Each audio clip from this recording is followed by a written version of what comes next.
Okay. Hawkins here. I'm going to ask Dr. Young to Yep, come. here I am, Blue Fox Oak. Good. Okay, good. We're going to start in just a little bit.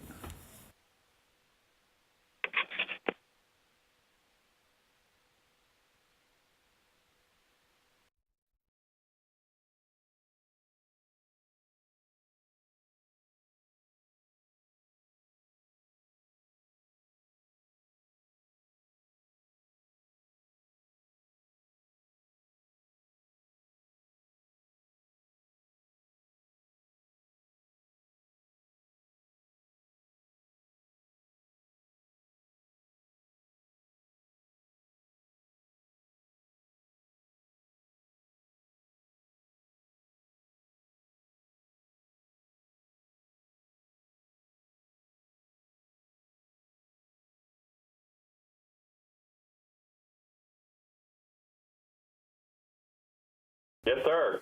All right, well, we are all here now. Thank you all for being here today. I'm Dr. Roland Gertz, and I'm chair of the advisory committee. I would like to call us to order, and as tradition for us, I'd like us to introduce ourselves first, starting with the committee. Dana? I'm Dana Sprudy. I'm the Family Medicine Residency Director at Dana Sprudy, Program Director for Family Medicine at UT Dell Medical School. I'm Jim Donovan. I'm the Vice Dean for the Texas A&M College of Medicine at Round Rock. Roland Gertz from Waco. Yeah. Mike Reagan, Lubbock, Texas. Suzanne Pickens with the coordinating board. Eric Warwick, Baylor College of Medicine. Damon Schranz, Associate Professor, Vice Chair of Education for the Department of Family Medicine, UNT. Richard Young, Associate Program Director, JPS Fort Worth.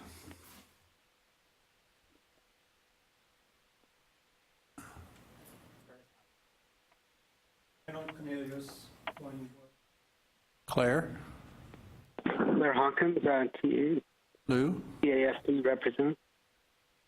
Lewis Foxall, Houston, representing TMA. All right, thank all of you for being on the call or here. Now for the audience, Stacy, you want to start? Good morning, I'm Stacy Silverman. I'm Wyatt with the coordinating board. I'm Jonathan Nelson with the Texas Family Physicians.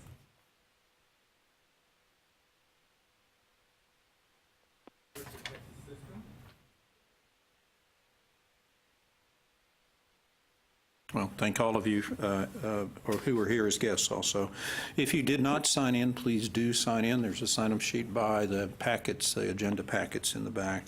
We'd like to know who's here so we can keep a record of that. There's a little bit of housekeeping business that I want to hand it over to Suzanne to take care of before we do anything else. The Sunset Commission has placed a requirement for advisory committees to report to the coordinating board on their activities. And some of the things that we report on are the committee charge and any outstanding recommendations and the time that the committee members spend on committee business, and also the travel expense, what it costs for you to actually participate in the committee. So we have a really short survey. It is bright pink. It's with your handouts. If you could just complete that and leave it with me before you leave today, I would really appreciate it. Is it for this meeting? Or? This meeting only, yes. You need something from us fun people? You know, since you didn't travel here, I think we'll just, you know what, I will email you all later. Maybe your time commitments would be something that would be useful for us to have. So the three of you that are on the phone, I'll just send you an email later, and I'll ask you for your time commitments for the meeting. If I might suggest to Mike, you, Claire, and Lou that if you receive the packet, just print off that first page where the form is on, send it back to Suzanne, and we're set. And if you're willing to do that, just with your time commitments for sure for your review of the information. Oh, I don't think they have the form yet, but I could do that. I could just send them the form by email. All right, great. All right, anything else, Suzanne, before we move on? Oh, that's it. All right, thank you. See, Tom is here, so I would like to, with your indulgence, the committee's indulgence, do one change in the agenda arrangement, and that's take number 5 and put it up after number 3. In other words, flip 4 and 5 around. I felt like, from the sense of understanding what happened, it'd be better for us to hear a little bit about what happened at the legislature before we then entertain our recommendation to the coordinating board for funding for the next biennium. The minutes and summary notes, rather, were sent out to everybody. Are there any corrections, changes, deletions, substitutions, whatever you wish? If there aren't any, I'll entertain a motion to accept them. So moved. Been moved. Is there a second? Okay. Damon seconded it, and I think it was Lou that moved it, or Mike. Mike, I guess. Mike, yeah. All those in favor say aye. Aye. Any opposed, say no. Okay, the summary notes have been approved. Item number 3 is report on Family Practice Residency Program Legislative Appropriation. I think that's Mr. Wyatt, is that right? That's part of my, Okay, all right, well, This is part of number 5, yeah. So Tom would be next. oh, you want Tom to? Oh, okay, fine, sorry. Tom. I have the old agenda, which is even different than what I changed it to. Okay. We're testing him today. You know, coming off of vacation, I'm sure he needs to be tested.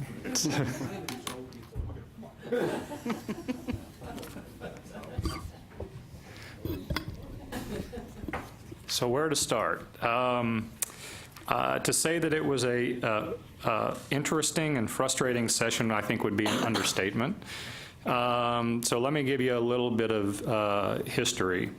When the legislature begins its process of writing its budget, they go to the agencies. The agencies provide a legislative appropriations request, and then the Legislative Budget Board develops a base budget that both the House and the Senate start working from. In this year's base budget, in both the House bill and the Senate bill, funding for the family medicine residency program was on par with what it was funded with in the current biennia, which was a very good sign.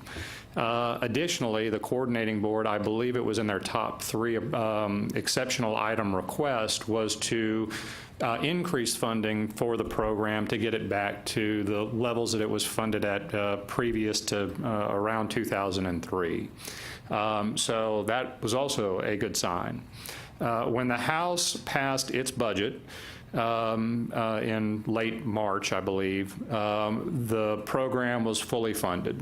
So level funding from the 16-17 biennia into what will be the new biennia coming up. The Senate did something a little different. And I'll explain the reason why in a second. They ended up passing a budget that cut 6% out of the family medicine residency program. So generally, and when I say generally, I have never seen an instance or been part of an instance where they went outside of the bounds of what the House passed and what the Senate passed to appropriate something differently. So we assumed or believed that we had a floor and a ceiling. Fully funding the program, we're taking a 6% cut, which not ideal, but 6% is not a huge amount. The Senate decided, and I'm not really sure where they got this idea, but to essentially zero out funding for medical school programs that were outside of the formula. There are a lot of programs, and forgive me, I can't recall the technical term for it, but a number of initiatives or programs that are funded for schools for certain projects, brain injury or Alzheimer's research, things of that nature that were designed to be sort of startup funds to get them off the ground, and then they would be self-funding or fulfilling after that. When the Senate went back and looked at some of those items outside of the formula, they found programs going back to the early 1900s that were still being funded. So they zeroed all those programs out and passed the budget. When the House and the Senate went into conference committee, it was pretty apparent that there was a huge divide, especially around Article 3, which is the public education and higher education budget. The House and the Senate were split on a pretty wide margin compared to the other articles that they fund, and they had other different priorities. And I think that the overriding objective of the House and the Senate at the end of the day was really twofold. One was to make sure that no school or university got hit by more than 10%. And there were some that fell outside of that range. So they had to find a way to not make those schools whole, but to find dollars within that article to get them to that 10% cut threshold. I think the other priority, which was a carryover from the previous session, was to still try and get us to the 1.1 to 1 residency residency positions to medical school student graduates. So expansion of new residency positions, which was funded at a higher level than what was in both the House and the Senate-based budgets. So that left a situation where there was limited dollars in the article with the priorities to fund those two items that I'd mentioned. What the legislature ended up doing, and I'll let John speak more to it, was cutting about 40% out of the family medicine residency program dollars, which was completely unexpected from what we were hearing out of the conferees. We actually had a family medicine resident who's I don't want to give away the gender, who had a family member on the conference committee call that conferee and encourage them to fully fund the program. So if we couldn't make a breakthrough with family calling, it was a difficult place to be. What I will say is that our program was not the only program that was cut in a significant manner. The Nurse Shortage Reduction Act was cut, I believe, 40%. The Physician Loan Repayment Program was cut 25%. There were a number of other loan repayment programs, or I think Be On Time was cut significantly, and a number of priorities that the legislature had that were hit. And it's unfortunate, but that's just the reality of what we faced this session. On a go-forward basis, I think we're going to need to really be able to document and memorialize what the cuts have meant in terms of keeping established programs open, or producing the kind of residents that Texas desperately needs and has acknowledged that they need. Because I think next session, from a budgetary standpoint, is going to be much more difficult than this session was. When you look at what's going on with oil and gas and our sales tax revenue, some of the budgeting choices that the legislature chose to pursue this session, we're going to have somewhere north of $1 billion hole in our Medicaid budget, and that's an acknowledged given coming in. And if we continue to see our population trends the way that they've been growing, it's likely that we're going to be facing some big challenges next session. So with that, I guess I'll turn it over to John. Tom, can I ask you a question before you move on?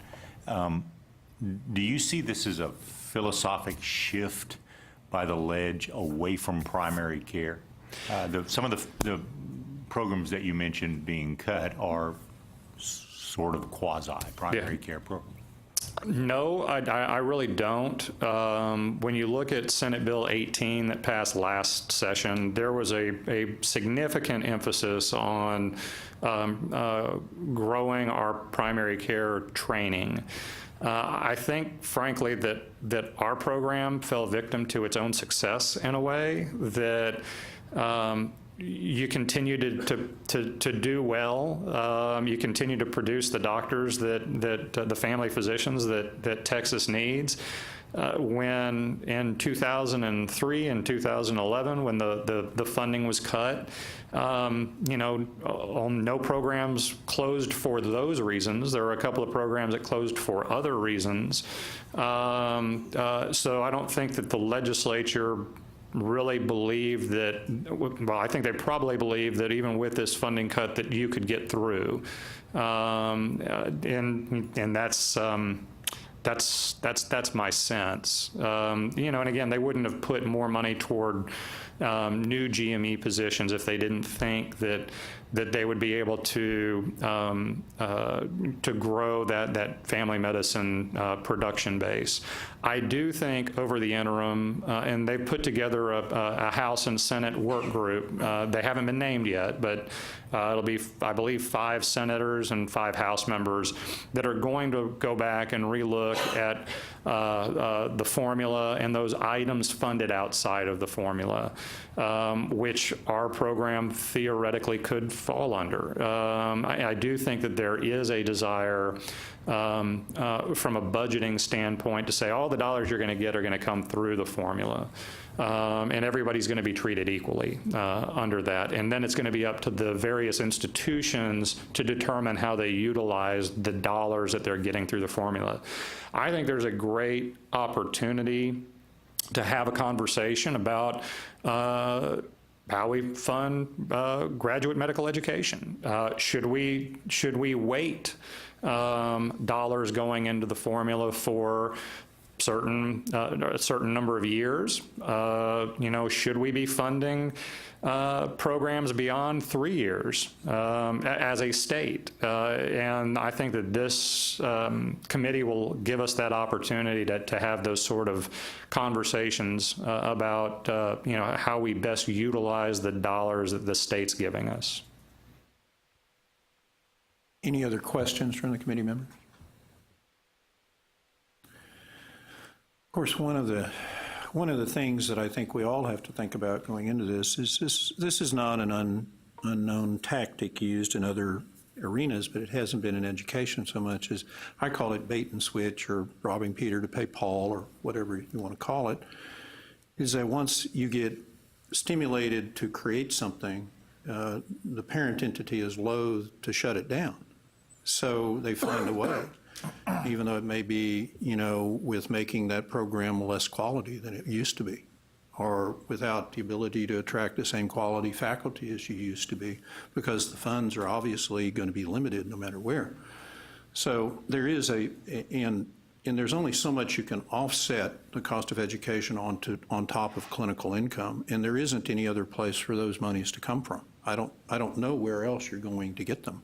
You can work grants as aggressively as you want to, but clinical income is what usually always covers the whole, and that means somebody has to work harder to generate more clinical income or take less home from an aspect of what a faculty member makes. And I don't know about anybody around the table, but I can't hire faculty members for less than what the average going rate is in the community that is paid by the clinical groups. So that's like two immovable forces meeting each other, and that message has to get through somehow. And we never really had to push that message very much before, because it was, at least in many respects, understood by some of the people that were in the legislature and well versed in education. Any other comments or thoughts? Suzanne, I'll turn to you, and then you can talk about John, or whatever way you want to do this. I think John Wyatt, who's Director of External Relations here at the Coordinating Board, has a little more detail on the legislative session for us. So I'm going to go through a PowerPoint here. Again, John Wyatt, Director of External Relations here at the Coordinating Board. So in External Relations, we spent the session monitoring about 500 bills impacting higher education and then trying to advance the board's priorities. So I'm just going to present kind of an overview of some specific items that seem relevant to this group, but if you have any questions as I go along, if there's anything I'm not talking about that you need to know about, just feel free to stop me. So just kind of a status. So the Texas legislature ended its regular session on May 29th. So any bill that was not sent to the governor as of that date died. The governor has until June 18th to either sign any bills into law or to veto them. He also has until that date to exercise his line item veto, which he is allowed to, in the budget, strike individual spending measures through his line item veto. And then you've probably heard in the press that the governor's already announced that there will be a special session beginning on July 18th. The one item that he has said must be passed in that special session is extending the sunset authorizations of a few agencies, including the medical board. And that once that has happened, he will add, I think it was 19 additional items to the agenda for that special session. But I don't believe any of them are particularly higher education focused. However, that's what he's announced. He can always add additional items. The governor has, frankly, up until the last day of the special session to add items to the agenda. So first I'll talk about some of the budget outcomes. As Tom said, family practice residency took about a $6.7 million cut from the 16-17 level. And this was a surprise. Going into the conference, as Tom mentioned, there was a slight reduction in the Senate bill, but they reduced it much more than either the House or the Senate bills had anticipated. We obviously weren't in those conversations, but some of the feedback that I received after that decision was that the conference committee got to a point where the House and the Senate were at very different places in terms of spending overall. And they had to find a way to reconcile those. And that when they were looking at Article 3, one of the things that they tried to prioritize in the higher education budget was protecting funding that goes directly to students. So you'll see, for instance, that the Texas Grant Program got a pretty significant increase in the budget. But I think it did leave those programs that aren't as directly funding students perhaps more vulnerable when they were looking for places to cut. I will say I have no reason to believe that they had any particular animus toward family practice. It was just they're looking for, where can we cut, and they had to make some tough decisions. You can see here preceptorship was maintained. The Primary Care Innovation Grant Program was eliminated, but that was in the introduced bills. Graduate medical education expansion had a significant increase. Trauma care basically stayed flat, as did JAMP. Yes. For the GME expansion, was that only for new positions, or was there a particular specialty area that there was more focus to? They did not make any changes to the structure of the program. They simply increased funding for it. They do prioritize, or they're required to look at state need and prioritizing funding for those programs as they come online. Some other programs that took some hits. As Tom mentioned, physician education took about an $8.5 million hit. The dental education loan repayment program was eliminated. They did fund the nursing faculty loan repayment program, which was in statute but had not been funded previously. They funded that at $3 million. Mental health loan repayment was kept level, and then there was a significant cut to the nursing shortage reduction program. And then the autism program was kept essentially level. John, if I could just make a quick comment on the GME expansion program. The coordinating board that administers that program doesn't have all the details worked out for the coming biennium, but it is looking as if that addition in funding will be enough to support the programs that applied and were awarded in the years 2014 through 2017. If there's anything in there for new applicants, it's going to be very little. So I think that's the goal here for the next 2 years, is to just keep going what we started and not just get it started and then pull back and not have enough money to support it. But that was new positions that was added in that period of time, right? Is that correct? It was programs that expanded and added new positions, or brand new programs that started up. Yeah. And Suzanne, just to give me some perspective, the original coordinating board asked to continue that new program was $121 million. What was that number? Stacy, do you remember? Well, the amount we actually had in our LAR was the House number, which was like 82 million. We knew that wasn't enough, but we thought that was probably the best we could do. And we had worked out back in the summer, last summer, when we were developing our LAR, that it would take about 115 million to really continue all of the positions that were created, and to support the residents that were already in those positions, and also to refill the positions going forward. So right now we're in the, and sorry, just one more quick question. We're in the process of verifying, we don't give out those funds until the positions are verified as filled. So we're right now in the process of that final verification for the 2017 payments. And there may be some that don't get filled, so we'll have to wait and see where we are once we finalize all that. Okay. And I will say, kind of tailing on to what Suzanne said, we knew going into this session that it was going to be a tough budget environment. Everybody knew what was happening with the price of oil, and that it was going to be a tough. So when we made our recommendations in our LAR and our exceptional item requests, we tried to say, what do we need? What's kind of the minimum we can get away with? And so, but then recognizing what do we need, and not trying to shortchange legitimate needs. And kind of the assessment of the budget overall is that it's better than it could have been. Particularly when you look at Article 3 and the budget as a whole, it could have been worse. But again, some specific programs that are important took some hits. So formula funding, we actually have not had the opportunity at the coordinating board to fully examine the impact on the formulas of the bill. What I have here is from the Legislative Budget Board summary of formula funding for the HRIs. So the basic points are that the 2 new medical schools were included in formula appropriations. The second bullet, again, it tells us something interesting.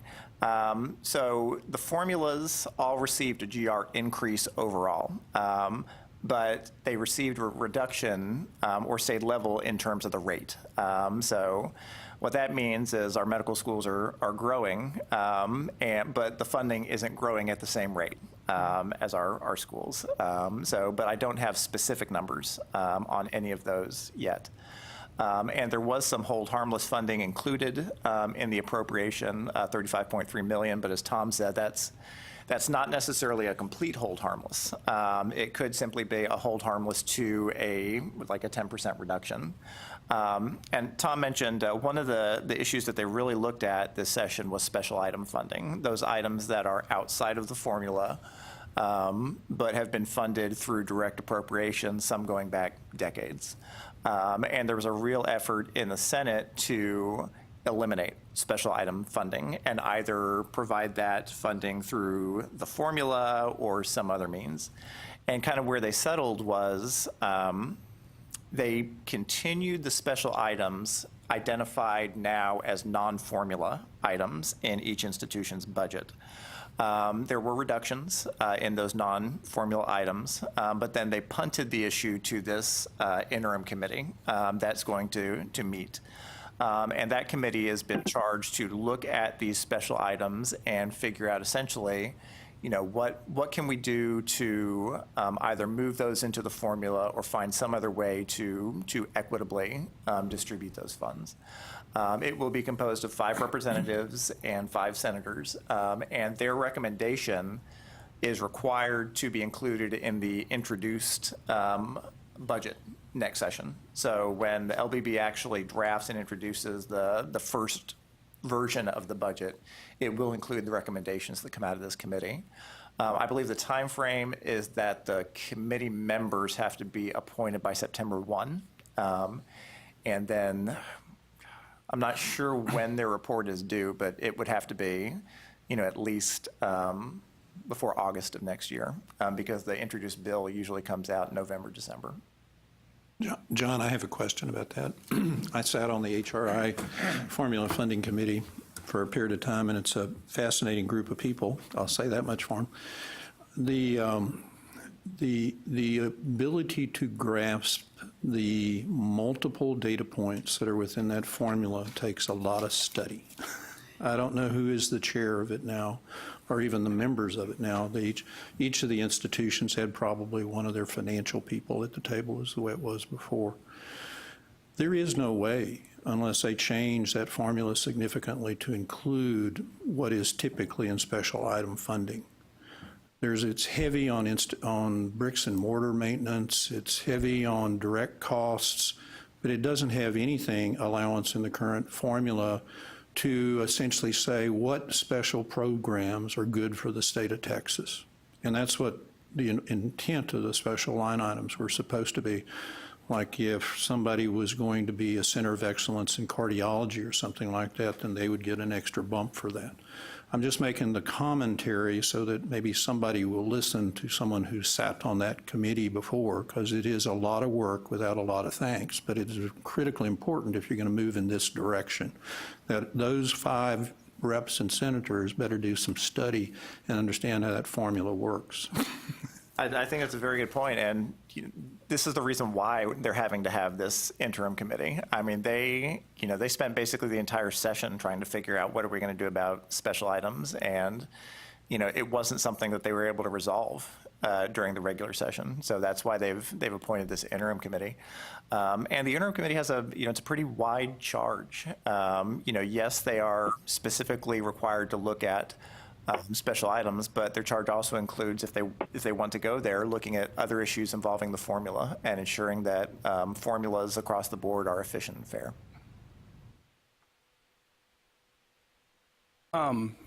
Is it fair to assume that health-related institutions essentially means medical schools, or what else falls under that descriptor? I think it's the medical schools. Yeah. I guess. We also have like Tyler, that is not a medical school, but a health science center. They are included in the health-related institutions. And MD Anderson is not a medical school. They're included. Stacy, is there anything else?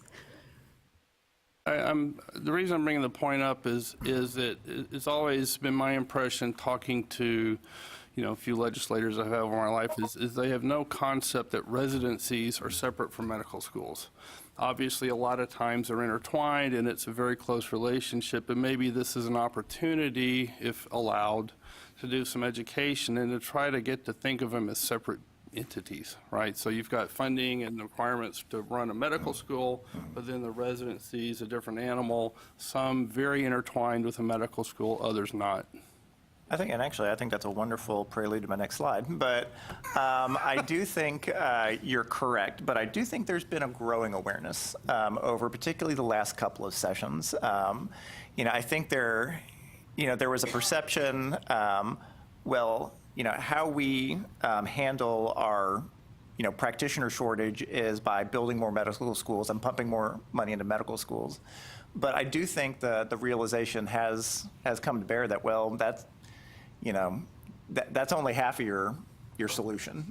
You also need to make sure that these students are able to have residencies in Texas.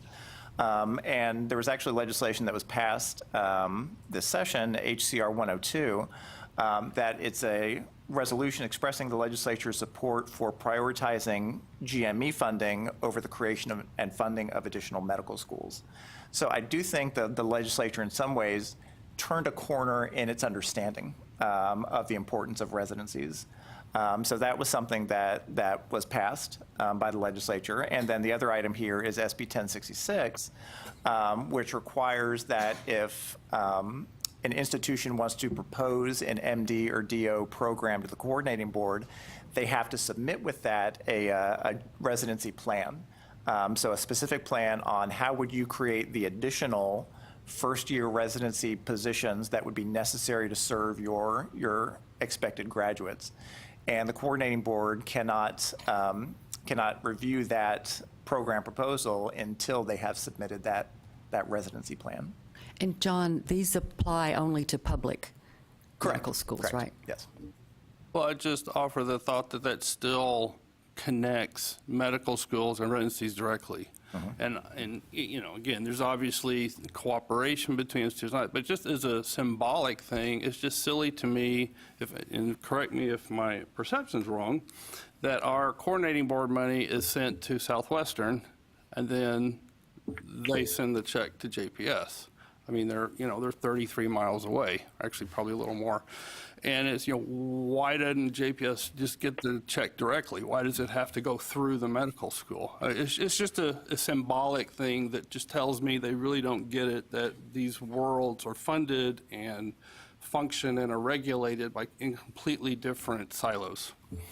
Well, one comment I have on that is that it's, to a great extent, it's the relationship between the residency program and its affiliated medical school. We do have situations where there is an agreement that is in place where the funding goes directly to the residency program. If it's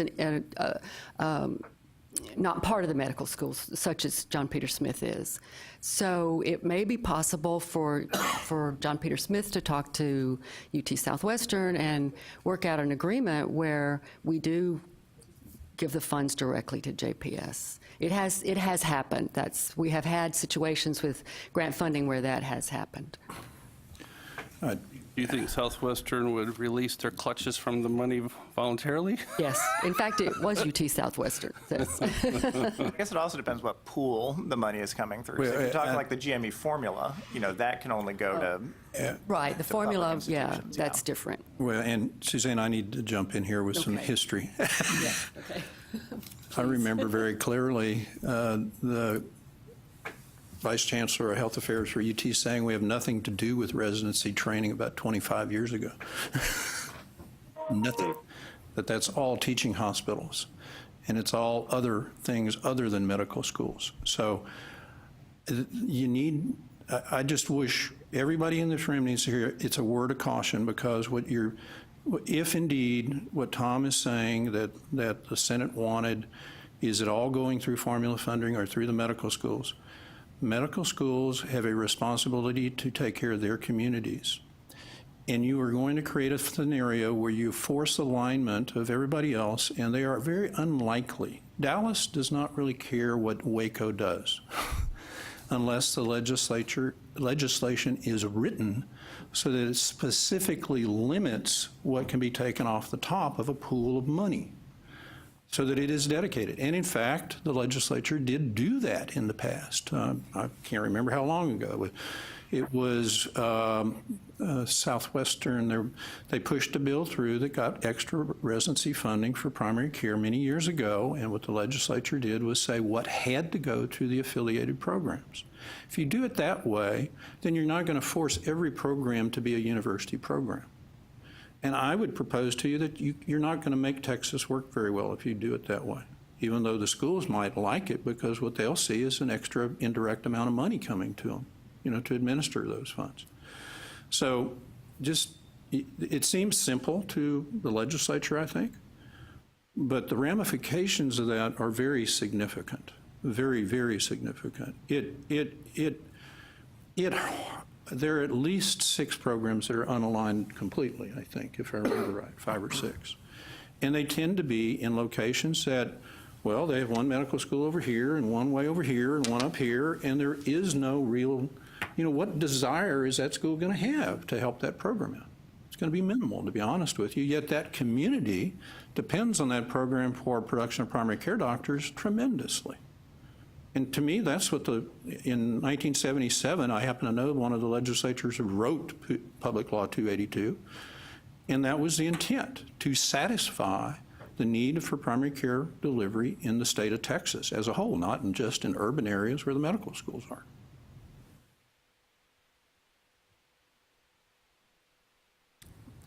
I just have one more slide. There were a couple of bills that were passed regarding the mental health loan repayment program. HB 3808 adds licensed marriage and family therapists as eligible recipients. However, it does require that applicants through the other specialties be awarded first before marriage and family therapists would be eligible for funding. So essentially, if there's any funding left over after the other eligible areas have been funded, then they would be eligible. And HB 3083 adds chemical dependency counselors as eligible recipients. It also requires the coordinating board to apply for the federal National Health Service Corps state loan repayment program. Both those bills have been sent to the governor, but he has not acted on them yet. That's what I have, but I'm happy to answer any more questions. Any other questions for Tom or John? We're an awfully quiet group this morning. We're all rebounding or something, I'm not sure.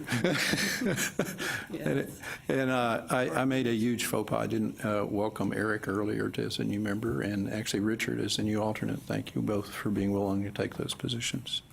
All right, Suzanne, I think you have some comments next. If there are any questions. Okay, so we're going to move Thank you on both. or go back to, let's see, agenda item number 3, and we're going to probably just pretty smoothly go in from 3 to 4. So with item number 3, I just want to we have 2 handouts for item number 3. One is just to review the program establishment dates for all the programs, the family medicine programs across Texas. So that is the handout that looks something like this. Okay, so we got just a list of programs, and you can see that in the 2000s we have 8 new programs that have started up.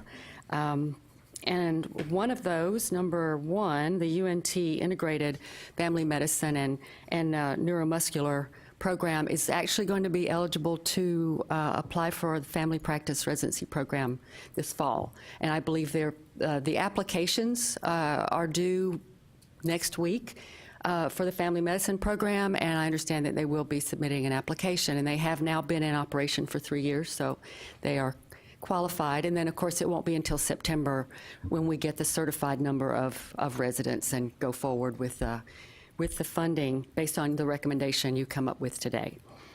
Okay. The next item I have for within number 3 is just to look at the funding situation for the current year that we're in now, just to review that, give you sort of a big picture of where we are and where we expect to end up by the end of this fiscal year. So we did have an appropriation of about $8.4 million for this current biennium. And we awarded funds based on 761 residents, and the funding per resident was $10,728.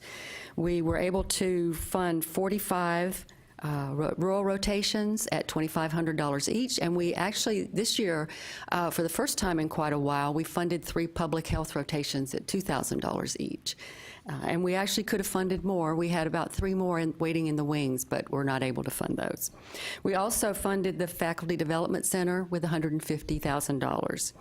And we do expect to have a very small amount remaining, and about $10,000 at the end of the year, and that is due to prior year refund that came in after all of the awards had already been determined and sent out, so we were not able to do anything with that funding. So that's the status at the end of this fiscal year.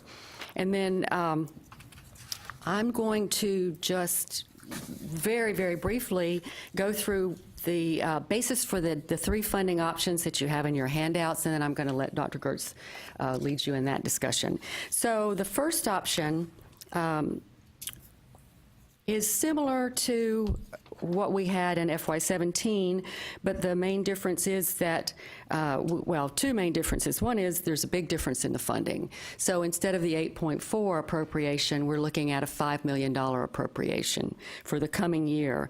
So the funding scenario number one maintains our rural rotation grants at the same number and the same amount per rotation, and also maintains the 3 public health rotations at the same reimbursement level.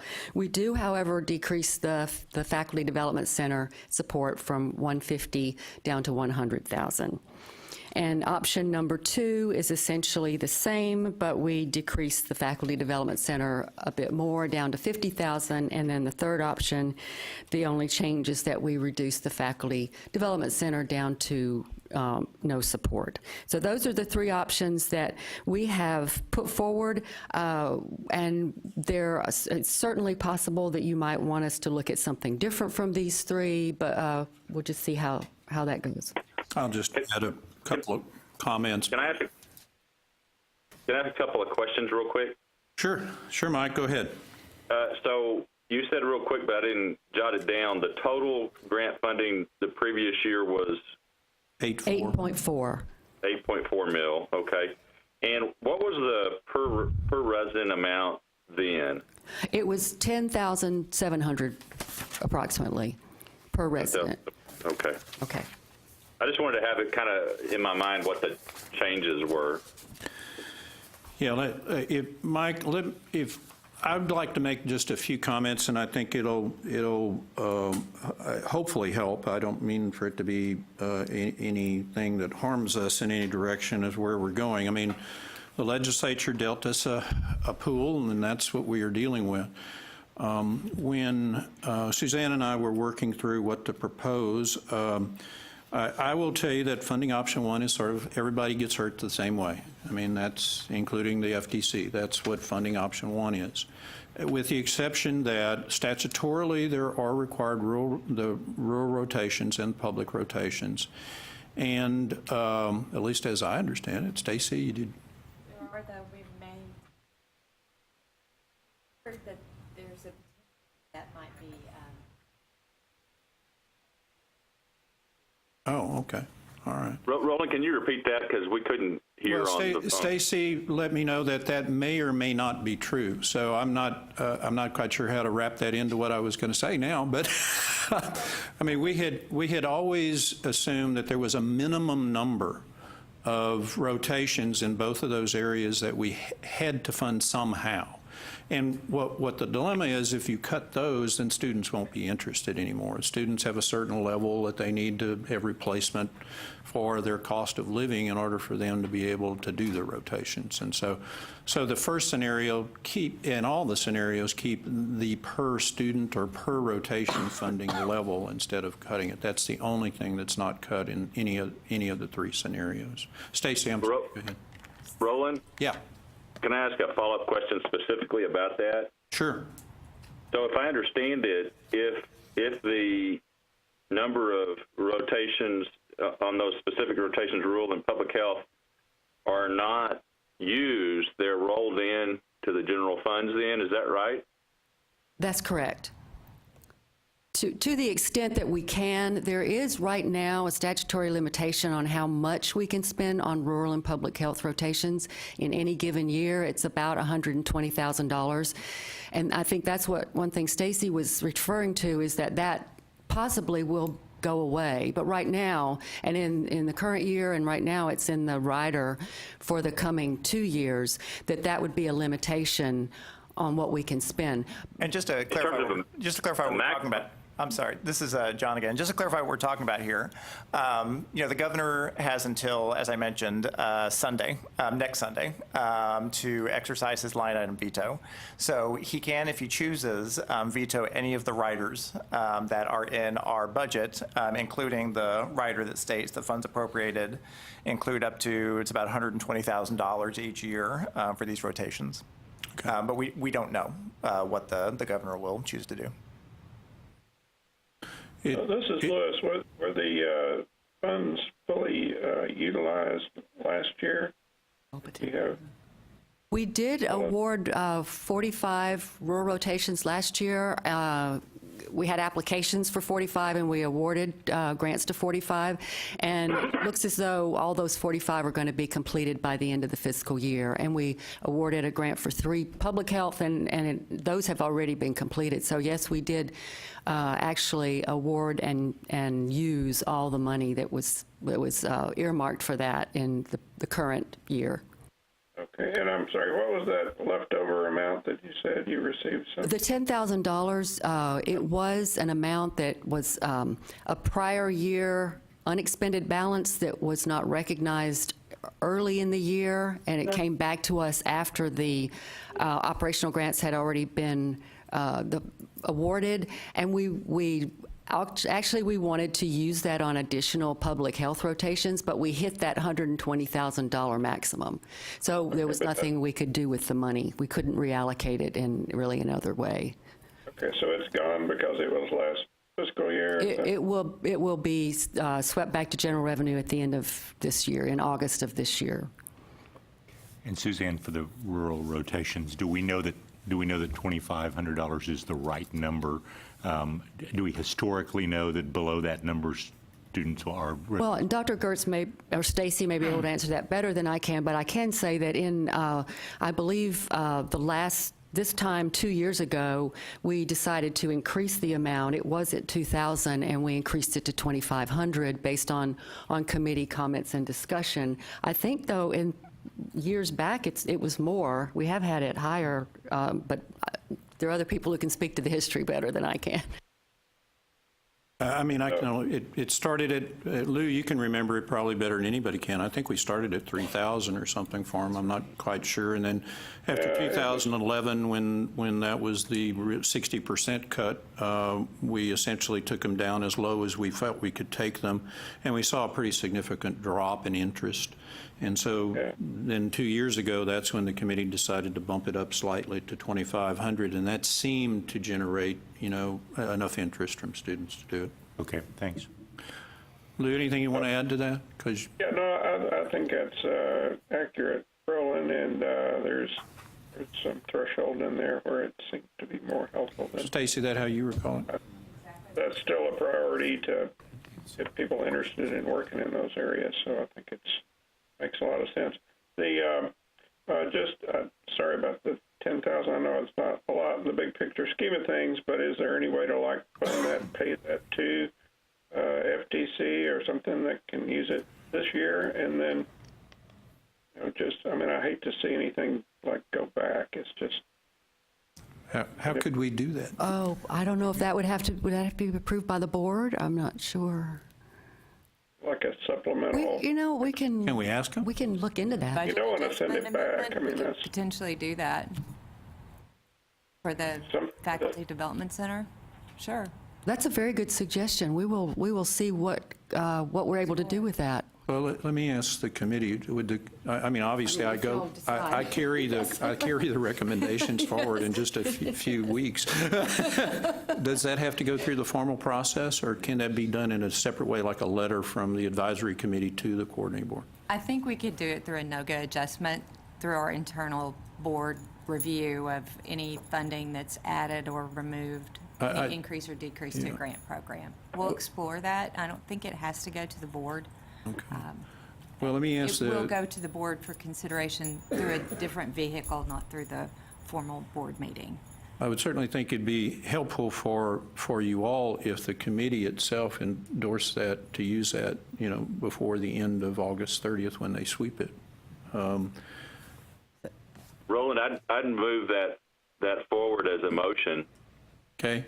It's been moved and seconded that we make a formal request that be done and be distributed to the Faculty Development Center before the end of the fiscal year. Any discussion? Seeing none, all those in favor say aye. Aye. Any opposed say no. It's unanimous. Okay. Thank you, Lou. Never give money back is my Yes. All right, other questions about the funding scenarios? I think I've exhausted anything that can help us understand.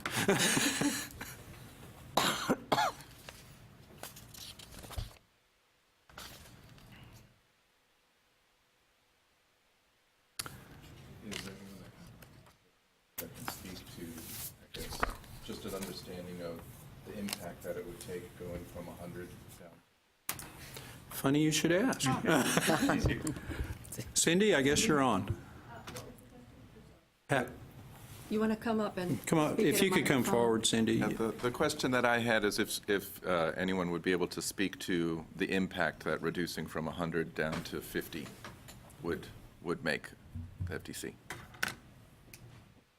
But now, let me clarify, Dr. Warwick, are you asking about what option 1 would do, or what option 2, or what option 3 would do? Well, I'm looking, I guess that would be what option, what would be the impact Going to from FTC 1 to going 2. from 1 to 2? Okay. Well, I guess, just to clarify, what's current funding, and is the first scenario neutral, or are all these, all? No, the first scenario reduces the funding by 33%, so it goes from 150 to 100. We use every penny of it, and it represents between a third and, between 25 and 35% of our budget. It pays our salaries. It's part of how we pay our salaries.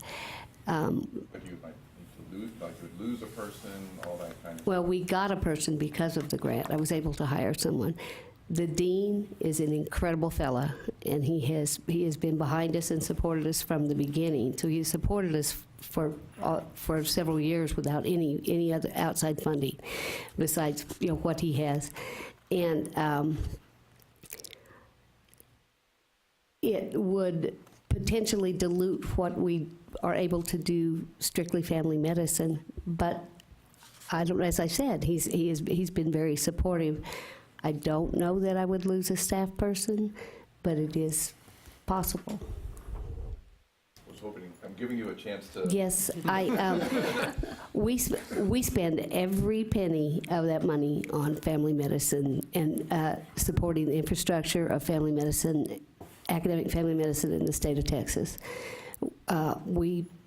As I said, we use the $150,000 pays about 45% of our salary for all of us. There's only 4 of us, but it covers about 45% of our salaries, and we spend conservatively 85% of our time on family medicine endeavors. I would say, well, very conservatively, I'd say 75%, but we spend at least 75% of our time on family medicine endeavors. There are occasionally other primary care individuals, and there are some other, we're reaching out, and we're hoping to do some other things, and that I hope will keep the dean on board. But we've got some great forward momentum right now, having added another staff person almost 18 months ago, and it was because of this funding that we were able to do that. Yeah, so I guess, again, what I'm hearing is this 50 is already a deduction. If you were to go down a full 100, then there's the big potential that 1/3 of your effort that you already have with your 3 staff would most likely evaporate. That's kind of what I hear. True. Thank you. Cindy, have you considered, with this reduction, and you talked about the dean's support, and I understand that, other potential sources of funding to make up for that? We've looked for, and we did write a HRSA grant right as our new staff member was coming on in December of 2015, but it's almost impossible for us to find the time to do that. I really can't, I can't anymore ask my staff to work any more hours. They work all the time. We work at least 15 weekends a year. And I mean, they work hard, long hours, and they're dedicated, and they're not compensated at a very high rate, as you can tell by what $150,000 pays half of 4 of our salaries. They do it because they believe in what we do, and even we were just blessed that the person that we hired also believes in what we do. It was just the luck of the draw that we got someone that was willing to work as hard as she does, being brand new to the group. as I said, the time it takes to write something like a HRSA grant is just, we just don't have the time to do it. It was really very difficult, taxing, physically, emotionally, and it will hurt the other programs we do because we work pretty steady just doing just delivering. Any other questions for Cindy? Any other questions for staff? I had a question just in terms of, you said 75% of the effort was within family medicine education. What are the other things that are being developed now in that other 25%? And are there any options for funding from that side? And that's why the dean supports us, I think, is because of those things. We do some were available to folks within the medical school, the UNT-HSC community, the TCOM community, to do their faculty development and work with their residents on scholarly activity.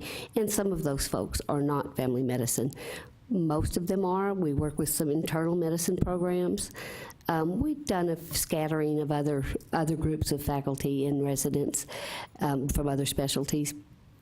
We, excuse me, we include in our chief residents conference, we allow folks from other specialties to come. We had just finished that conference this weekend with 50 plus chief residents, and 50 of them were family medicine, but we opened it to everyone. We were holding 2 conferences each year for a few years to build up the other specialty interest, and it wasn't worth the additional cost, and it didn't hurt anything. It probably enhanced it a little bit to have a little other specialty.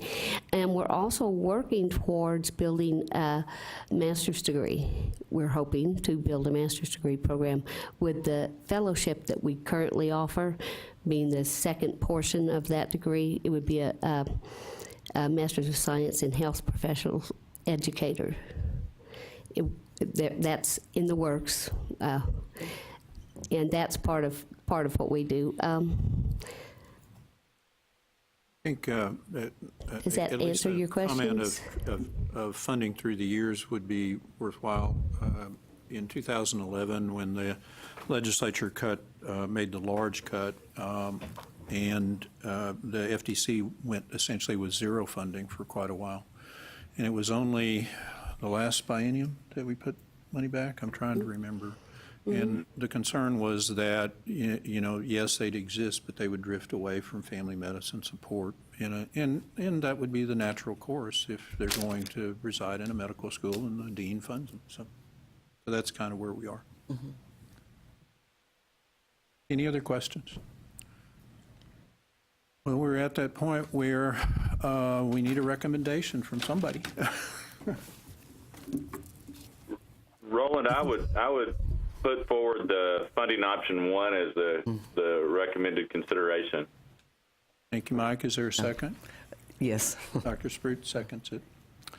Any other discussion about the options?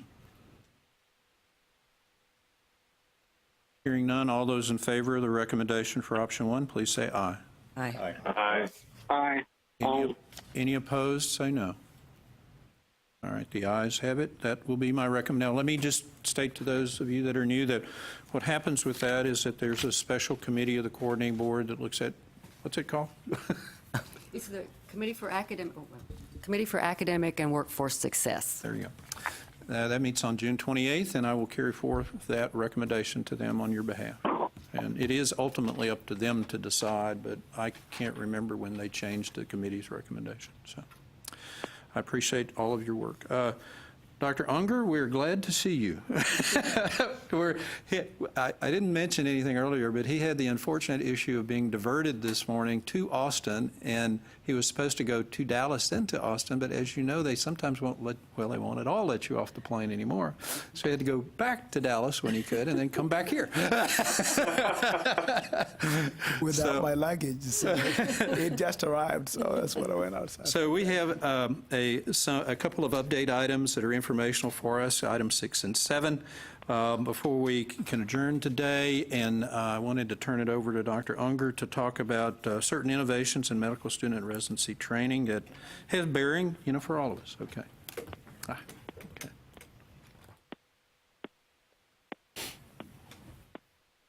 Thank you very much, Mr. Chairman. And once again, I apologize for arriving here late, but there was a huge thunderstorm over Dallas. I came from Lubbock, and it was quite a ride. I felt like I was in West Texas dirt road, sitting in that plane, but by God's grace, we made it here safely, so I'm glad to be here.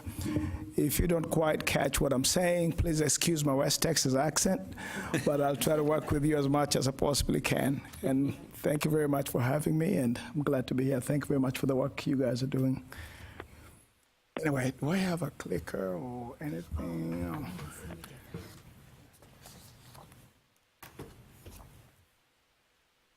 And what I'm going to talk about is some of the innovations that we have in West Texas. I don't know if all of you guys are familiar with our Family Medicine Accelerated Track, which is basically a 3-year medical school design, which has worked exceptionally well for us.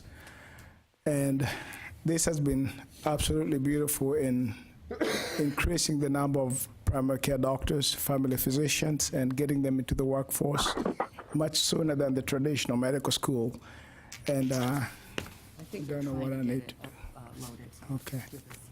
Keep talking, it'll be up there in a minute. So, and why the Accelerate Track? This is something that is not new in medicine. It has been tried before. The LECOM, Lake Erie College of Osteopathic Medicine, University of Kentucky in the past had tried the 3-year medical school, and it worked extremely well. And then a few years back, the University of Tennessee had one, and it was stopped.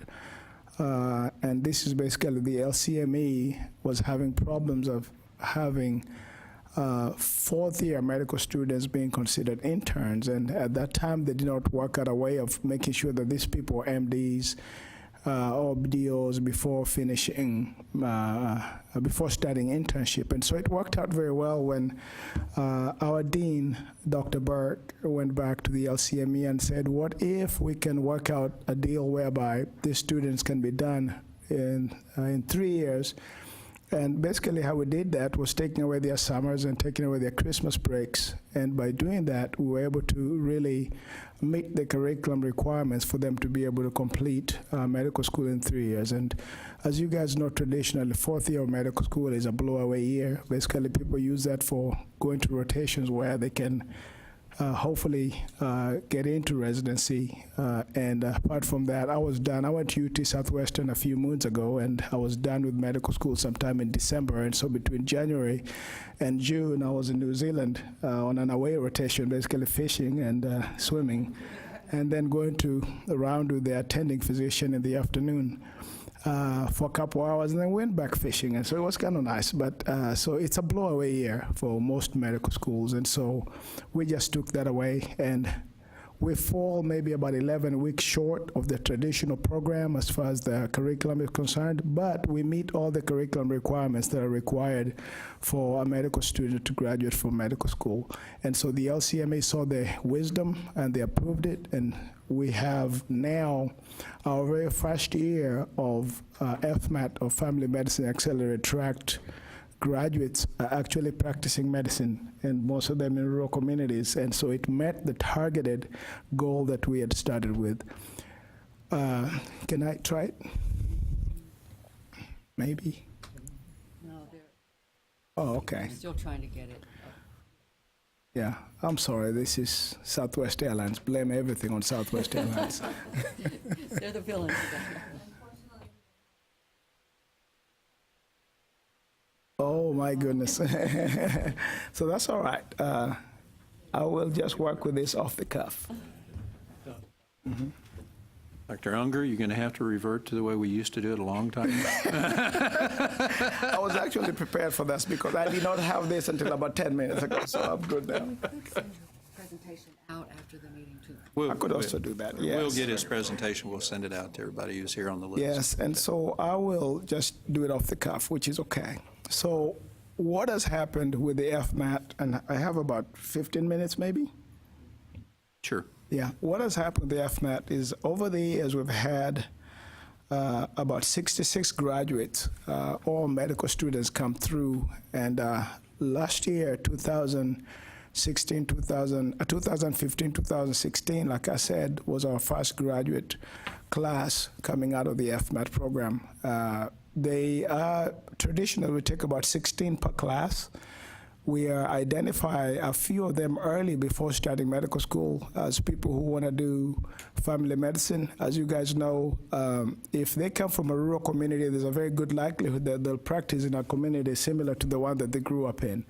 And so those are some of the requirements that we have. We make sure that they have the right dynamics. If I have nothing against Houston, but if I have a young student coming from Houston and they've lived in Houston all their life and they come to West Texas and they tell me how they love the farmers in West Texas and the cowboy Yahoo lifestyle, I really struggle with that most of the time because traditionally those students have gone back to the big cities where they grew up. And so some of the criteria that we look at in deciding who comes into the FMAT program include their demographics. Where do they come from? What are they about? What do they know about family medicine?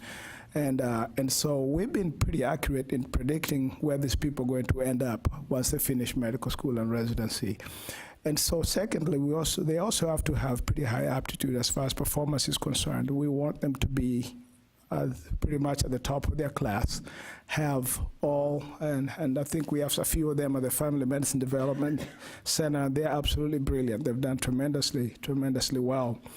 And so their scores have to be above average. And as far as the MCAT is concerned, they are, and that does not say the whole thing, does not give you the whole picture, but their medical school performance, they must not fail any class. They must not perform below a certain percentage on the NBMEs. And also, if they fail anything, they have to go back to the traditional class. So the pressure is really back on the student to really, really perform.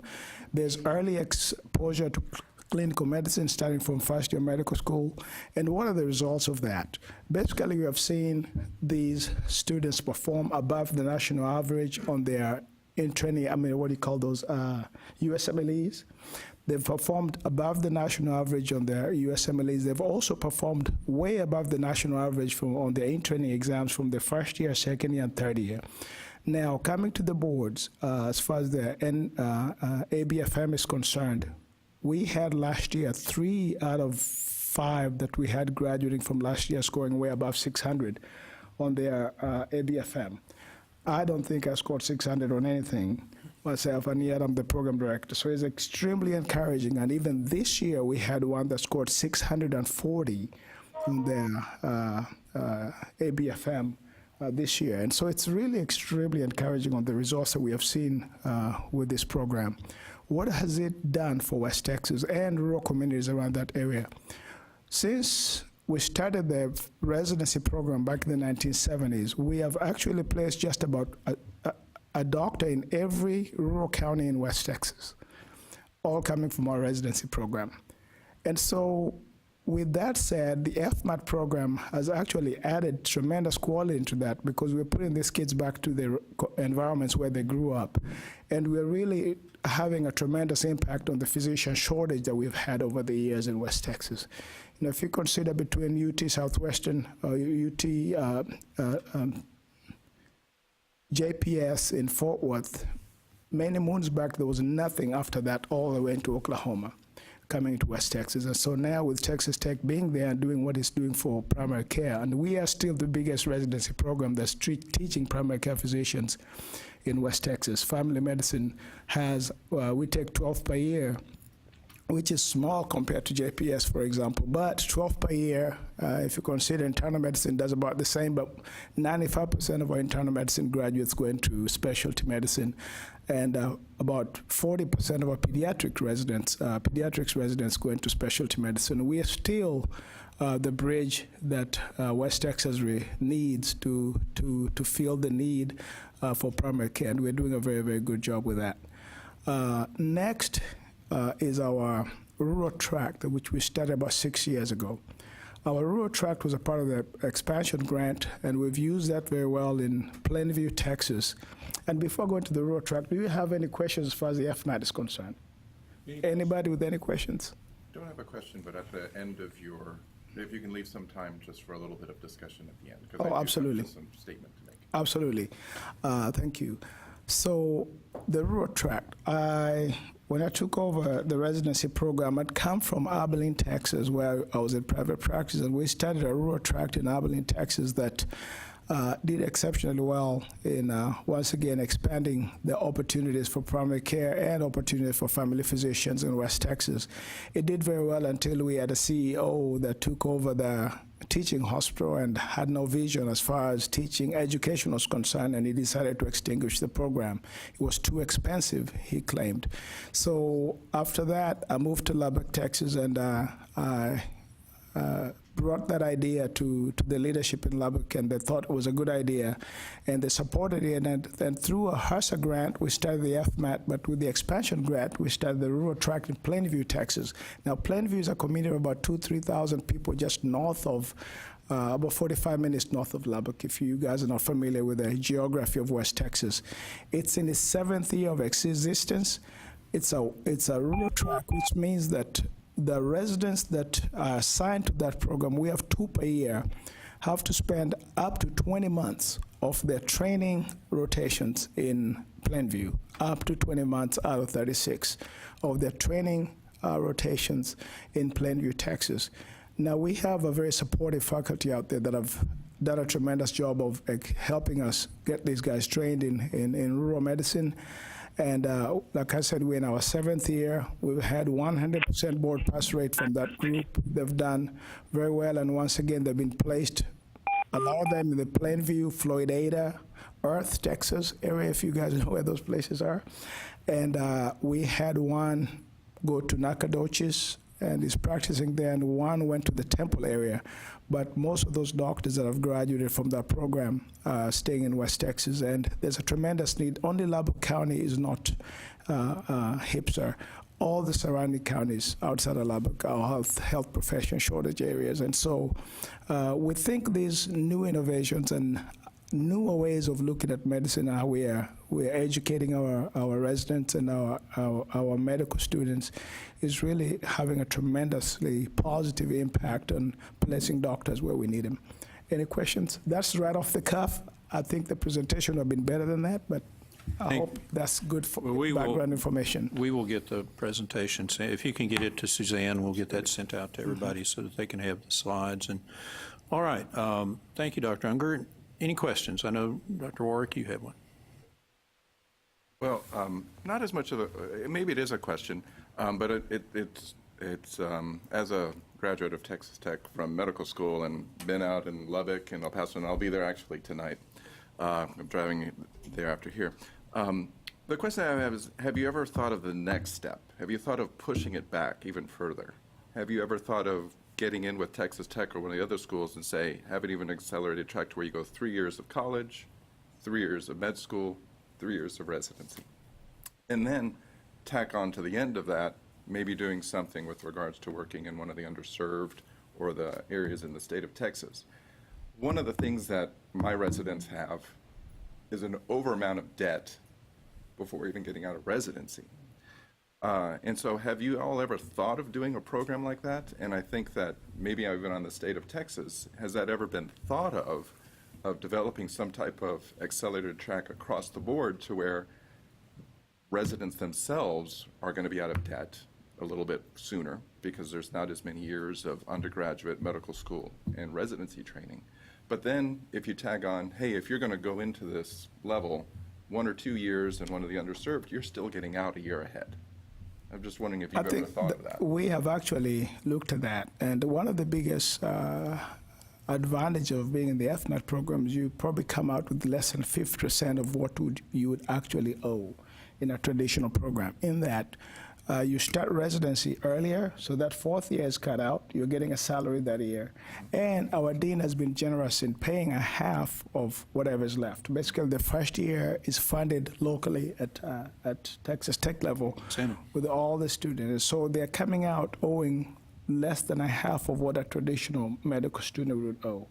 We have also talked to the undergrad campus, and that is a completely different animal because you're talking about money now. And when you talk about money and who's going to own that money, or who's going to take that loss, and that is one of the biggest problems we have with the FBAT programs, because that fourth year is not funded through the state. We don't get any money from the state, and so we lose money as far as the dollars that would have come to a traditional medical student. We lose that money, and we've tried to work with the state to try to give us that money back so we can continue expanding these opportunities, and it has not happened.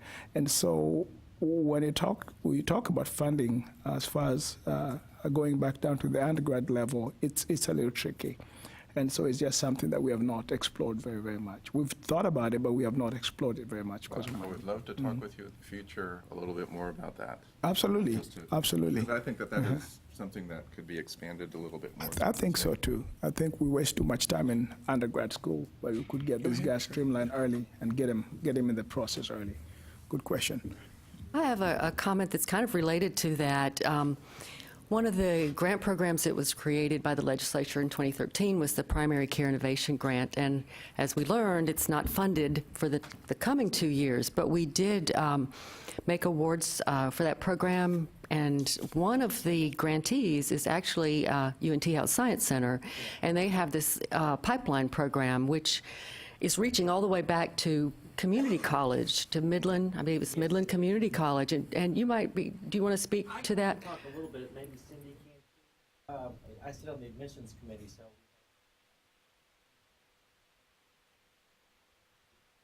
so.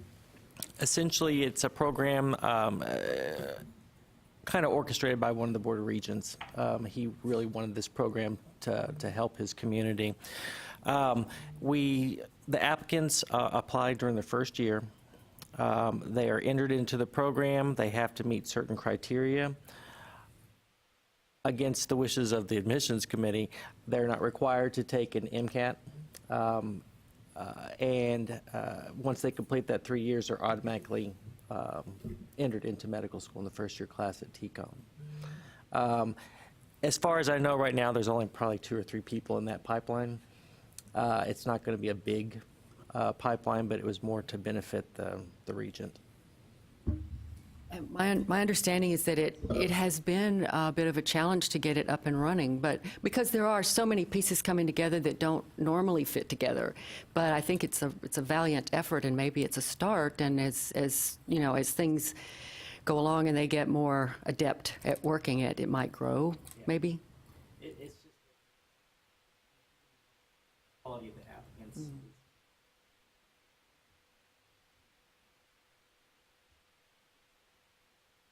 It's interesting, the standard college, there aren't very many unified campuses in Texas. Tech may be the only one, so that you would have some options to maybe work through some common leadership, but otherwise you're jumping from place to place. Another point of where the formula funding doesn't support innovation too. That needs to be, I think, kept in mind. The formula funding forces you to do some things that aren't very creative sometimes, unfortunately. Any other questions for Dr. Unger? Well, thank you, Fred. I appreciate your effort to get here and your presentation, and good luck with the programs. And Dr. Warwick, I'm sure will want to talk with you more. Absolutely. And thank you, Damon, for sharing us with that new program. And I think Les Tingle had some other things he wanted to share with us, and maybe part of one of these 2 programs, or different or separate, but he was not able to be with us today. In partnership with UT Tyler, they have started a rural training track, just a standalone rural training track program in Tyler, and he wanted to come and speak to us but had a prior commitment, so possibly at the next meeting. That program is it just started accepting residents last year, July of 2016, and they're doing 2 per year. Great. Well, thank you, Suzanne. All right, Ms. Johnson.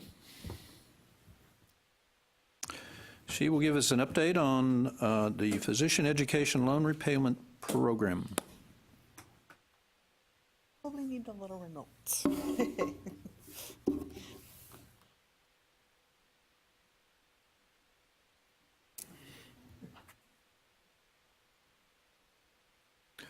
I'm sorry, Lou or Mike or Claire, did you have any questions before I went on? No, I'm good. All right. Okay. Go ahead, Ms. Johnson. Good morning. My name is Stacy Johnson. I'm the program manager for the loan repayment programs offered through the state of Texas. This is my 11th year working with these programs, and today I will be giving a brief presentation about the Physician Education Loan Repayment Program. This program was authorized by the 69th Texas Legislature in 1985. It's a unique program model compared with the National Health Service Corps. The National Health Service Corps model is a loan, the funds are loans with forgiveness provisions. The funds are given to the physicians in advance of any service. And if they fail to provide their service, there are heavy penalties if their obligation is not fulfilled. In comparison, the PLRP is an efficient and cost-effective model. The payment is dispersed to lenders after a person has completed each year of service. And annual awards are not dispersed if the year of service has not been completed and the participant is removed from the program. As you can see, after a long period of the program being funded mainly by tuition set-asides, funding was increased to $22 million in the 2010-2011 biennium due to changes in the tax code for smokeless tobacco. Just as the program was gaining ground, the funding for the 2012-13 biennium was cut to $5.6 million. At that time, we were able to honor all commitments to participants in the program, but had to stop accepting new applications in June of 2011. Funding then increased for the 2014-15 biennium and remained the same for the 16-17 biennium of $33.8 million. Funding for this next biennium has been reduced to $25.35 million. This decreased funding will allow for us to honor any financial commitments to current participants, but will limit the number of new applications we'll be able to receive and accept. The program provides loan repayment funds totaling up to $160,000 over 4 years on behalf of a qualifying physician. The main purpose of the program has always been and continues to be to recruit and retain primary care physicians and health professional shortage areas. Legislation allows up to 10 physicians per year to qualify by serving patients in Texas Juvenile Justice Department or Texas Department of Criminal Justice facilities. And applications from subspecialists practicing in HIPSAs are considered during the final quarter of each fiscal year if funds are available after all those primary care physicians in HIPSAs are considered. The eligibility requirements for the program are that a physician must hold a full medical license from the medical board with no restrictions. They must be board certified they must be board certified or eligible to take the exam by the 4th year of the program. Except in the case of physicians qualifying under the alternative eligibility path, they have to agree to provide 4 years of service either in a HIPSA, a Texas Juvenile Justice Department, or Texas Department of Criminal Justice facility. And they must agree to provide direct patient care to Medicaid enrollees and CHIP enrollees if the practice includes children. And they cannot be currently fulfilling any other obligations to provide medical services as a part of a scholarship agreement or loan repayment agreement.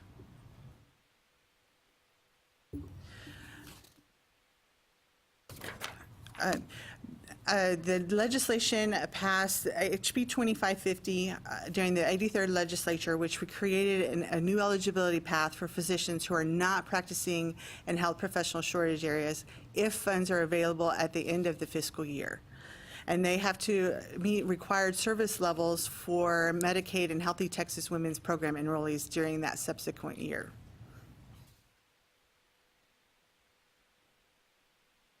And as you can see, each year of the program, the amount of funding a person can receive increases with a total of $160,000 by the end of year 4.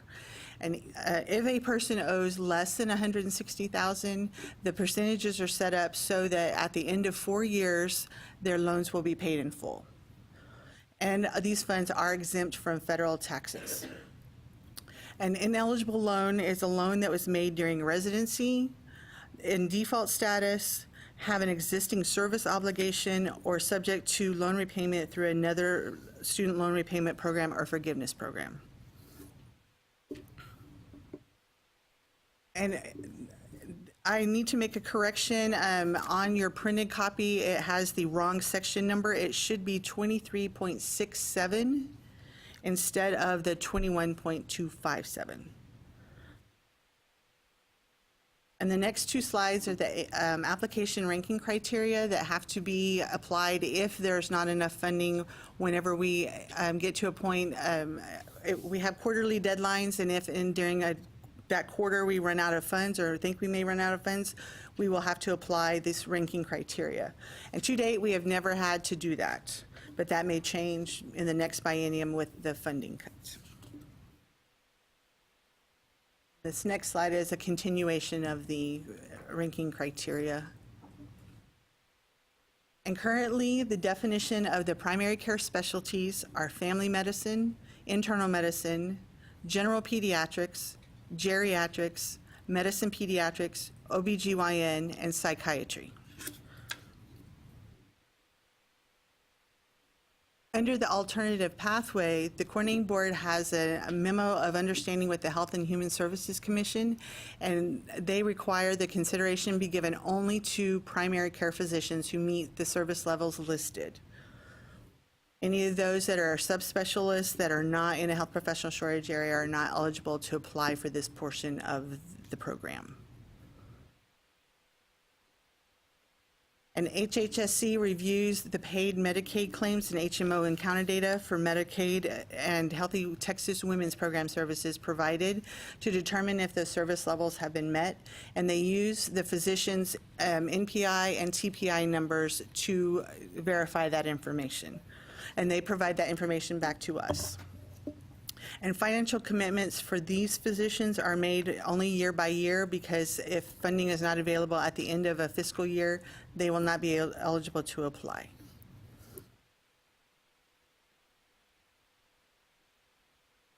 And we currently have quarterly application deadlines to ensure that we can adhere to the priorities as previously stated in the slides before. The current quarterly deadlines are November the 30th, February the 28th, May 31st, and August 31st. And if at any time during these quarters we find that we're going to be running out of funds, that's when we'll apply those ranking criteria. And as I said before, that has not been a problem in the past, but that may happen in the future. And all program funds must be dispersed within 2 years following the end of each budget period. So for example, those applications that we accept in this fiscal year 2017, all the funds for those people must be dispersed by the end of, in August of 2019. We have up to 2 years afterwards. And now probably for the most important information for you all are the numbers. The awards in the past 5 years have increased as funding has increased and that sort of thing. And as you can see, for 15 and 16, I only provided the information for those in HPSAs. We did provide awards for those that were not in a HPSA, and some funding went to nursing faculty. Currently, we have 431 participants in the program as of February the 28th of 2017, which is the last quarterly deadline that we have information for. And of those, 41% are family medicine, 18% are pediatrics, 12% are psychiatry, 9% is OBGYN, and 7% is internal medicine. And of the 3 correctional facilities that are listed, they are all family medicine also. So the majority of our participants are family medicine.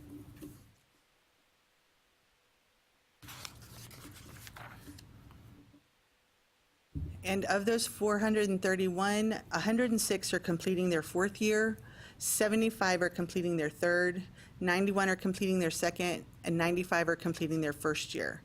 64 in this fiscal year have been conditionally approved, so they have either just recently started their service, first service period, or they're about halfway through. And of those 431, 135 participants are in rural counties, and 296 are in urban, for a total of 46% being in rural areas. And as a side note to that, we find the trend has been that more rural counties are represented, but we have more of a concentration of doctors in the urban communities such as Houston, San Antonio, Dallas, El Paso. But there are more rural counties represented in the program. And if a person wishes to apply, our application is online through our program webpage, which is available on the last page of your handout. And it also gives an information they can look up a HIPSA to determine if where they are practicing is in a health professional shortage area or not. Thank you. And I'm sure you have questions. Thank you, Ms. Johnson. Very good information. Questions?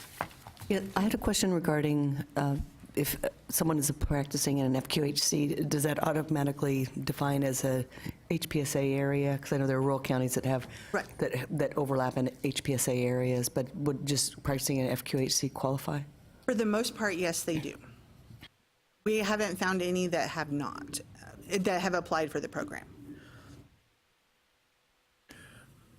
Damon?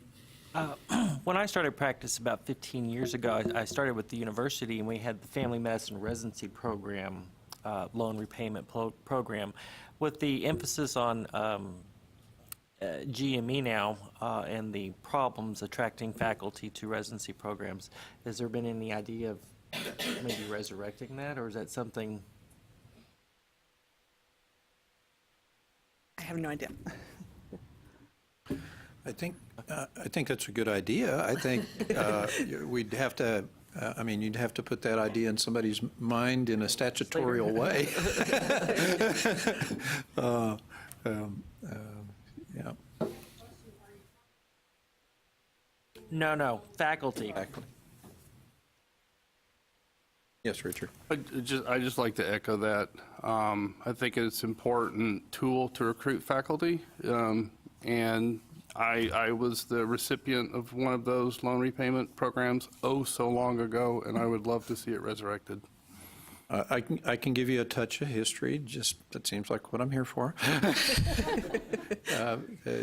20 years ago it was incredibly difficult to recruit family medicine faculty, period. And so that was added to the loan forgiveness. If you were a qualified faculty member in a certified program, that you were eligible for loan forgiveness. And it went away, I guess. Did it go away in 2011 too? I can't remember. Or was it before that, Stacy? Lisa?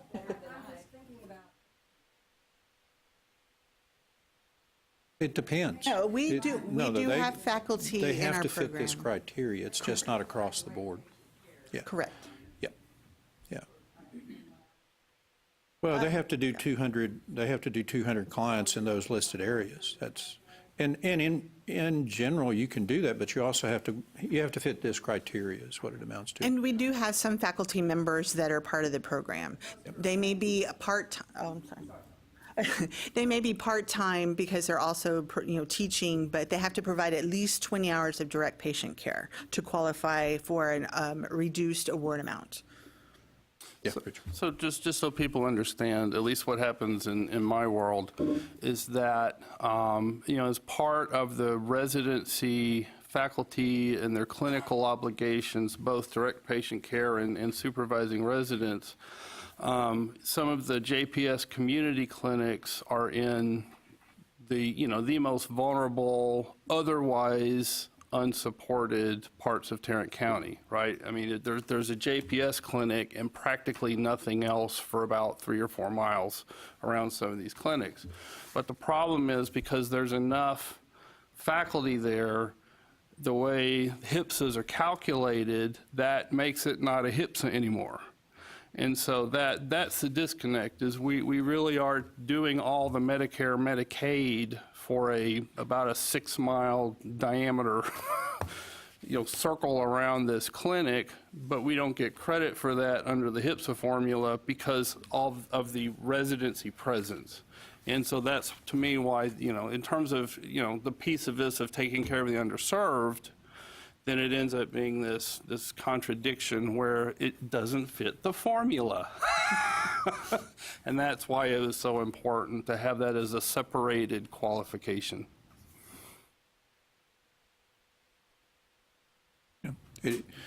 We have a whole 2 years to prep for that. I certainly would urge anyone here to distribute this information. I'm a little hesitant to do it as grandiosely as I would want to, because do you have an estimate of any of the number of new positions that would be fundable? Based on the information we had before we found out exactly how much the funding cut was going to be, we can possibly get 30 to 40 new people the first year of the biennium next year, and 50 to 60 the following year. It'll all depend on their loan balances that we verify when we originally put them into the program, because by verifying their loan balance, it helps us determine how many people we can actually get in the program. And so we actually can get more in if their loan balances are less than that 160,000. Well, and you will certainly have far more applications than that. So. Yes. Yeah, Eric. I apologize. Sometimes my mind works weird. The question that I have is actually a specific one, but I was just kind of concerned on one of the eligibility requirements that they can't do another obligation. I'm just wondering, is that extended out to completing military service in the National Guard? I'm not sure. We have not had that situation come up. Basically, the way we've applied that is they cannot be part of the National Health Service Corps and part of our program at the same time, because they're doing the same type of service obligation. Right. But military-wise, I think that would be an exception that we would have to look into, but we have not had anybody to date that has Because every applied. once in a while I'll get a resident that is going through residency, but fulfilling some of their requirements, so I'd have to let them go and everything for that. Right. And it sometimes goes beyond their time in residency. So I was just curious. Right, and we would make allowances for that if they had to fulfill any military obligations. We could extend their service period to cover that time that they had to be away, if that were the case. But like I said, so far we have But if not. their military requirement was due in part because of monies received that they applied for schooling, that was just the little thing I was wondering. Okay. Any other questions for Ms. Johnson? Well, thank you, Stacy. I really appreciate it. We have a couple of closing items to take care of, unless there are any other items that the committee members wish to present or wish to bring up that were not listed. We couldn't do much action with them, but we could have a discussion about them. Seeing none, what items for the future are you interested in? Certainly this loan forgiveness program we'll track. We would not, since we're having a non-legislative year next year, meet until April. And at that meeting, it would be the program reviews, the annual program reviews that we do once a year. And then it would not be until the following year that you would have most likely a two-meeting year, unless we have some changes in the special session that I don't really think will happen. At least I don't think it's one of those 19 items. Tom said it wasn't likely to be anything that would encompass education. So, Richard. In the spirit of, delusions of grandeur, and especially knowing the fiscal challenges moving forward, as I'm sure some of you are aware, JPS was part of two national GME experiments. First was P4, and now we're in the ACGME 4-year program. We just published data recently in the Journal of Family Medicine about the early outcomes of our graduates, and who did, for the whole program, and then more specifically the maternal child track. And just a quick summary is that basically we showed that the people who did the MCH track not only did what you would expect, more deliveries, more sections, more all that, they were also more likely to work in hospitals, more likely to go to underserved areas, more likely to do vasectomies, more likely to do hospital-based procedures. So we have clear data showing we did not create a bunch of watered-down OBs.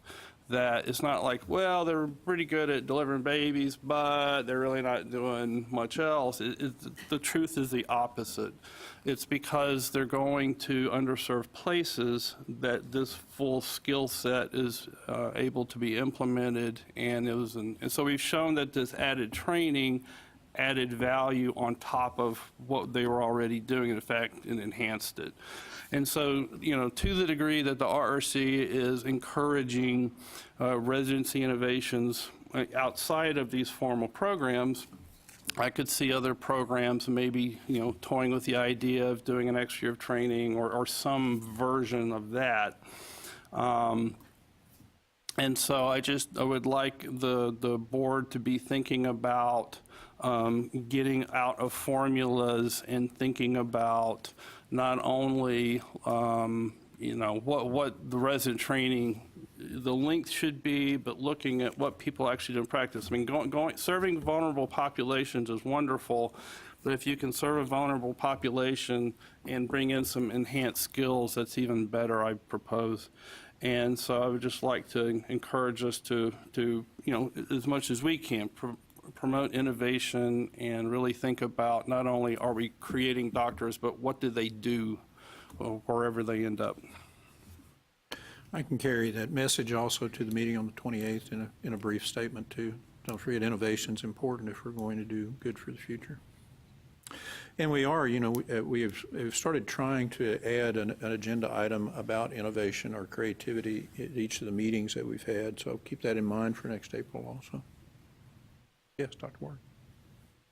I guess building on top of that, looking at the number of rotation reductions that is going to equate to this current budget that we approved, there's a loss of innovation in there too that could also be extended. I mean, a lot of the times we are constricted in these particular funds. Allows us to get residents to places possibly outside of what we would normally have and constructed for them to rotate. And so with the reduction in these funds, there's less of those other opportunities for them, which is sad. I would concur. I'm sad. I would. Thanks for the comments. Well, I looked over there too much. Over here? Dana? Jim?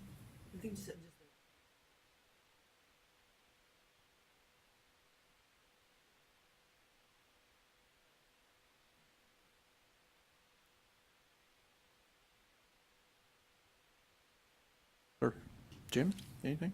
No. Actually have a date. We do, yeah, I'm going to come to that. We're doing the innovative items first. Okay. Tentatively, put down on your calendar, April the 11th, 2018.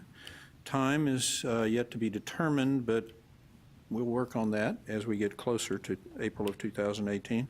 And that's if everybody wants to continue the sequence of having that fall in line with the statewide meetings that TAFP and others hold at that time. Everybody seems to be shaking their head, so let's put that down on our calendars. Anything else, Suzanne? Any comment the audience wish to make before we adjourn?